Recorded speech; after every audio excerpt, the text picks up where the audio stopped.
One of the most confusing areas of a JCT contract is how variations are valued. Under clause 5 of the JCT building contract, you'll find the valuation rules. Here they give you 5 distinct rules on how to value a variation, but in typical JCT fashion they are complex, stretched out using long sentences and JCT terminology, and cross-referenced. So in this video we're going to provide a simple, in essence, translation to the JCT valuation rules. Okay. So we'll start off with, we'll read them out.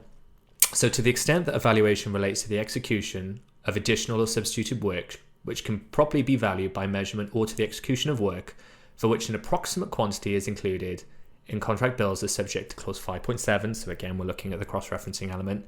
In the case of CDP work, so contractor design portion, contractor's design portion, sorry, such work shall be measured and shall be valued in accordance with the following rules.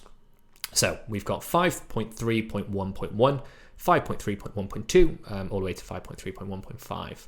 But in simplistic terms, rule 1. So let's read this together. Where the additional or substituted work is of similar character to, is executed under similar conditions as, and does not significantly change the quantity of work set out in the contract documents, the rates and the prices for the work set out in the price document shall determine the valuation. In essence, what they're trying to say is if the new or changed work is, number 1, similar in nature, number 2, carried out in similar conditions, and number 3, not a huge change in quantity, use the rates that are already in your price document, so already in your CSA, your contract sum analysis. For example, the employer wants an extra 5 meters of the same partition wall. Use the existing rate for the partition wall. And this is the most simple and common approach. Okay, let's look at the second, 5.3.1.2. So where that doesn't work, we go on to 5.3.1.2. Where the additional or substituted work is of similar character to work set out in the contract documents, but is not executed under similar conditions thereto, and or significantly changes quantity, the rates and prices for the work set out in the price document shall be the basis for determining the valuation, and the valuation shall include a fair allowance for such difference in conditions and or quantity. Again, a lot of words.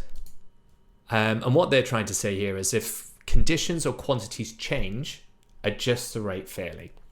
So if the work is similar in nature, but number 1, the conditions are different, e.g. you're working at night, working at height or in restricted areas, or if the quantities change significantly, use the existing rates as a starting point, then add a fair adjustment. So for example, the employer increases plastering quantities threefold. So you use a plastering rate, and then you adjust for loss of productivity or resource changes.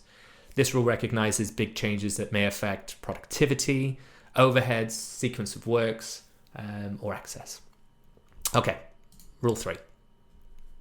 Where the additional or substituted work is not of similar character to work set out in the price documents, the work should be valued at fair rates and prices.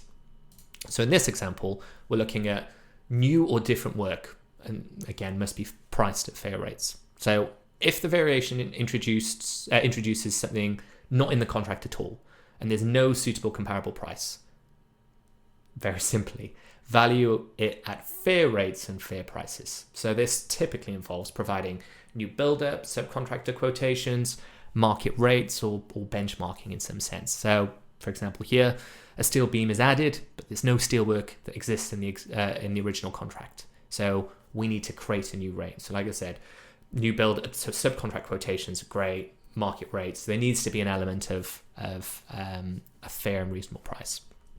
Okay, if that doesn't work, we get on to 5.3.1.4, where the approximate quantity is reasonably accurate forecast of the of the quantity of work required.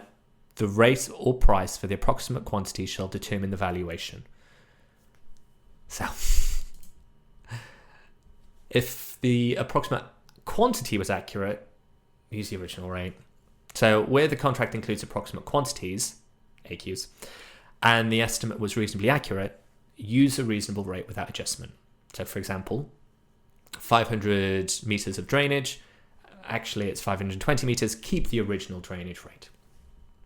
And finally, where the approximate quantity is not reasonably accurate, is not a reasonably accurate forecast of the quantity of work required, the rate or price for that approximate quantity should be the basis for determining the valuation, and the valuation shall include a fair allowance for such a difference in quantity. So, if the AQ is far from reality, use the original rate as a base, but make a fair adjustment for the big change in quantity. So for example, let's say the original was 500 meters, the actual was 1,400. Adjust the rate to fairly reflect the larger scope. So labor, plant, supervision. And this prevents contractors being stuck with unreasonably low rates for much bigger workloads. Rule 4 and 5 only apply if the work is the same, i.e. the quantities change. So that's the valuation hierarchy. Start with the contract rates. If the conditions or quantities change, adjust them.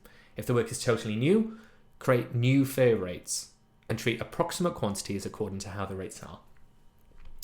It's really important to understand how the valuation rules work.